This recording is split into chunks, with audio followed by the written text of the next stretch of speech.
this piece. No. But for now, I'm going to make the point very clearly to everyone, because BBC didn't fucking think to make the point, and it really agitated me all game, was that Danny Houghton wasn't the only hooker on the pitch that played 80 minutes in the middle of the park. No. Darryl Clark played half an hour at hooker, then played 20 minutes at dummy half, and then played the last half an hour again, or the last 20 minutes or so again at hooker. But he stayed on the pitch for the entire game. He played dummy half, he played loose forward, he had to play two different positions. I think that's difficult.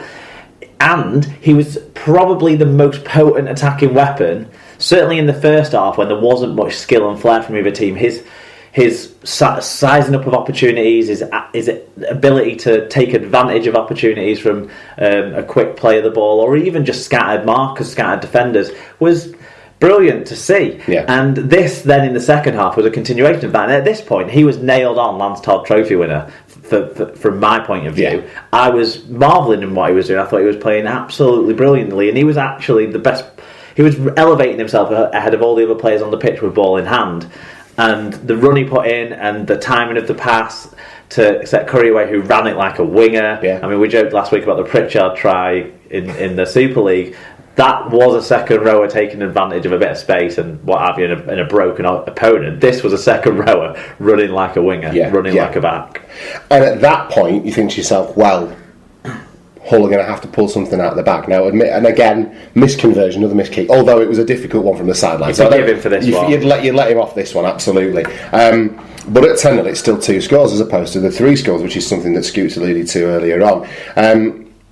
And then you get to this sort of 60-minute mark in the game where Gidley goes off with a bad head knock. Mark Sneyd kicks a ball at 20. Didn't he? He was all over the show. I mean, Warrington, all over the show. Warrington are probably the ugliest team in Super League anyway. But when you throw Gidley getting his face rearranged like that, and it really takes him down another notch. Well, speaking of attractive gentlemen, they did lose another player in Westwood as well. He goes off with a shoulder injury about 5 minutes later. But in that kind of 2 or 3 minutes, you lose Gidley, who is, your marshal out on the field, and then Mark Sneyd kicks this 40-20, and that's kind of the time at which I start, because I wanted Hull to win, and I tipped them to win more out of, wanting the Yorkshire team to win, but it wasn't really until that point that I thought, actually, Hull, if they can do something here, this is where they'll kick on, and it just seemed like this final 20 minutes was the Mark Sneyd 20 minutes, really, wasn't it? Because everything that he did comes off and goes towards bringing Hull back into this game and ultimately winning it for them. We'll talk again. We still haven't talked about Danny Houghton yet, but we'll get to him. But that 40-20 that he kicks, and that leads into him setting up Mahe Fanua's try with another high kick to that right edge that Fanua picks out of the air and finishes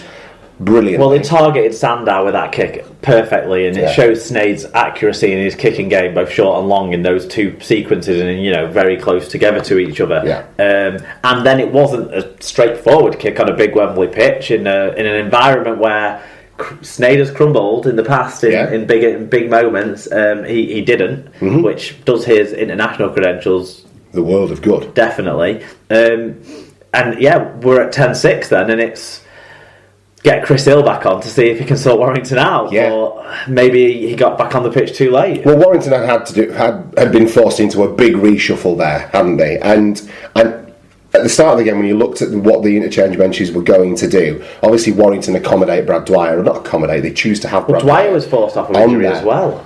I didn't notice that.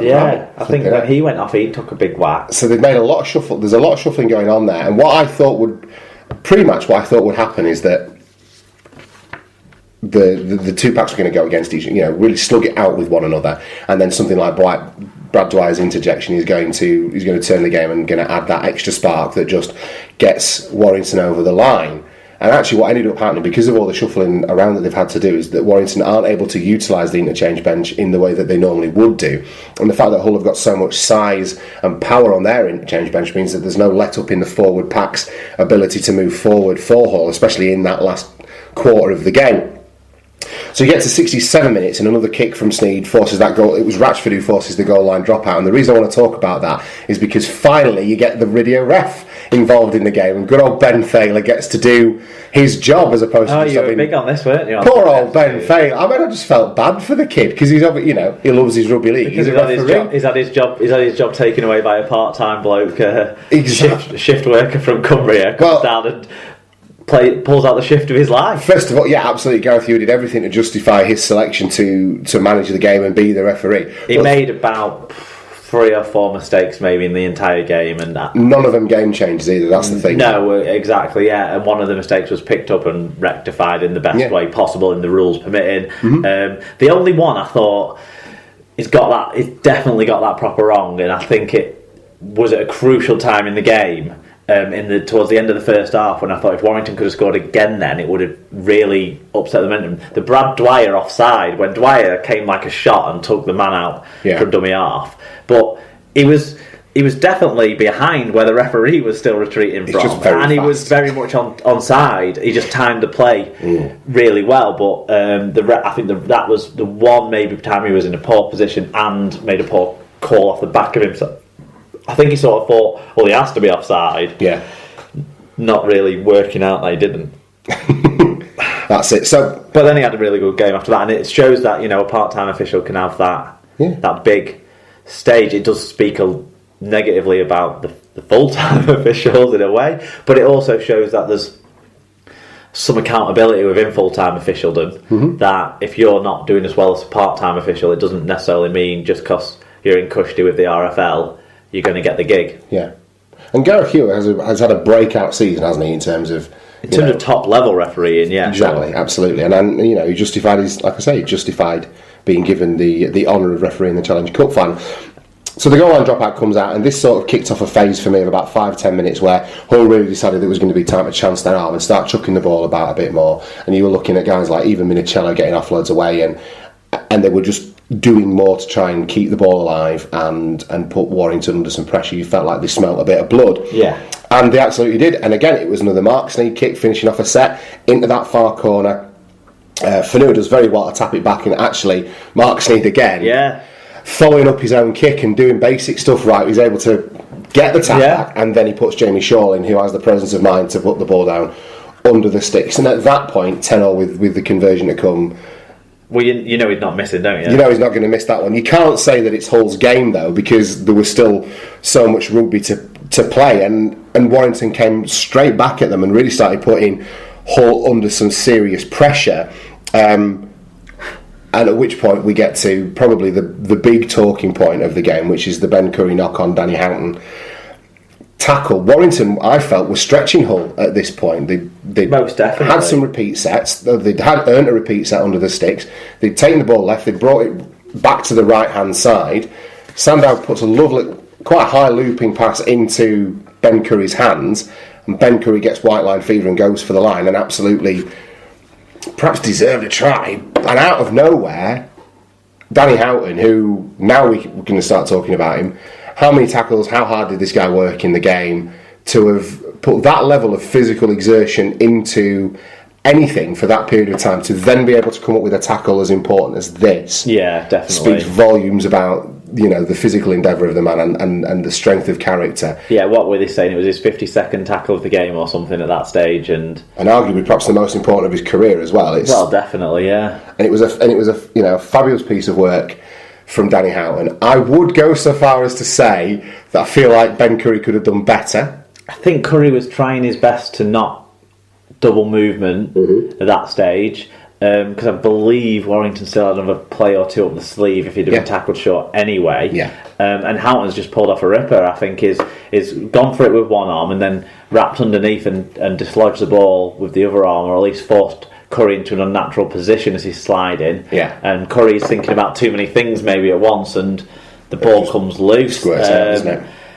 But I think Ben Curry should be credited. I think he was absent in the first half when Jack Hughes was the second rower who was doing all the shutting down and that sort of stuff. Curry wasn't really that involved in the first half. Yeah. He comes out in the second half and gets heavily involved, makes a couple of runs, scores the try, then moves into the halves. Yeah. I wasn't sure if that was the right decision. I maybe would have seen about Toby King going there. I think he stood up to the big occasion quite well as a young guy. Yeah, and you expected him to get targeted as well, didn't you? Looking at that Warrington lineup, he was, inverted commas, the weak link, wasn't he? Yeah, and it certainly didn't show up that way. Yeah. So that surprised me. But then at that time, like you said, Warrington had a lot of sustained pressure and were forcing things when Ratchford wasn't dropping the ball on his outsets. Then Warrington were getting in good position and forcing Hull to have to scramble around and defend really hard. And Hull did that. They defended their line well all through the game. It was one of the key things actually that decided this game was their defence in their own 20, and I think that's not been talked about maybe enough in a bigger, and on the whole, because they've just talked about the isolated Danny Houghton tackle, which was obviously so crucial. But Curry did so well to create that opening for himself, because no one was creating actual cracks in the Hull FC defence at that stage. And he created an opening, and I feel sorry for the lad. Oh, I do, absolutely. I will say that, Ben Curry's a young lad with some real, it's not potential now, he's realised his potential, but he's going to go on to be, he could be anything in the sport, really. He could go and play down under for my money. He could, play for England for, the next 7 or 8 years and be that good. He's that echelon of player for me. So I feel sorry for him on this occasion, but this won't be the only chance that Ben Curry has to lift silverware by any stretch of the imagination for my money. No, but for Houghton it was, the pinnacle moment, the poster moment, when he, if he was to have a statue outside the K-Com, it would be of that moment. It defines his career though as well, in terms of it's a career built on being an 80-minute hooker, a tough tackler, and a hard-working Hull lad, and it distills everything that's brilliant about Danny Houghton down into about 5 seconds, and it's that, and that's, and as sorry as I feel for Ben Curry, I also feel absolutely made up for someone like Danny Houghton, who in a different era would have been an England player. Would you have given him the Lance Todd for that moment alone? No, I felt like the decision was the right one. I feel like Snade's involvement was deserving of that. I also think Houghton wasn't the best hooker on the pitch on the day. I actually would have gone with Clark over him personally, in terms of who was the better for 80 minutes in the game. It's away from the narrative though, isn't it? And I mean, I don't know how often the Lance Todd Trophy winner is from the losing side. From the losing side. And I think it's just something that, I think if Warrington win it, then I think it goes to Darryl Clark. The first losing player to win it was that Bradford guy. His son's just recently released a book, hasn't he? What's his name? It's gone from my head. No idea. His son's released a book. Yeah, wrote a book with another guy about him. Right. Welsh international he was. I'll find it. Oh, you'll have to find that for me, because I'd be interested to know that now. That's a stat I'm unaware of. It was Frank Whitcomb. Oh, right, yes. Yeah. There you go. I think he might have been the first to win it on the losing side. He played in 5 Challenge Cup finals, winning 3 and receiving the Lance Todd Trophy for his outstanding performance at Wembley in the 1948 loss to Wigan, becoming the first player from the losing side to be singled out for the prestigious honour. Obviously, a lot of times that award's been shared as well over the years. But not often. There you go. So it's very, very, very rare. So I think if Warrington had gone on to win it, then you would see it go to Darryl Clark. But no, I saw it on Twitter, a couple of people saying, well, why is it not gone to Danny Houghton? But Snead's contribution, I think that the assists, that 15-minute spell with the 40-20 and the kicks and the setting up the tries, and when he got off Hughes' leash finally, and I think he did that a bit by himself, by putting himself upon setting himself up on the other side of the pitch, picking on spaces in the game that he might have seen that he wasn't going to be as closed down. And he coped well with the pressure as well. We've seen him crack before, and actually even when he got that 40-20 away, I don't know if it was Jack Hughes that was coming at him, but that was a kick under pressure as well. And he didn't have a long run up to it. He was basically on the 40-metre line when he put that kick away. So it was a clutch piece of play. So no, I'm fully behind Mark Snead as Lance Todd winner. Shall we stats it up? Yes, tell us the stats, Mark. Possession ended equal, same amount of sets, similar amount of carries. Wire made a lot more metres, about 400 more, and had twice as many clean breaks, 6-3, but weren't able to capitalise. Warrington also had better tackle success, mainly due to getting more men around the tackle area, so the amount of plays was very similar, but the amount of players that Warrington got into each tackle was slightly more.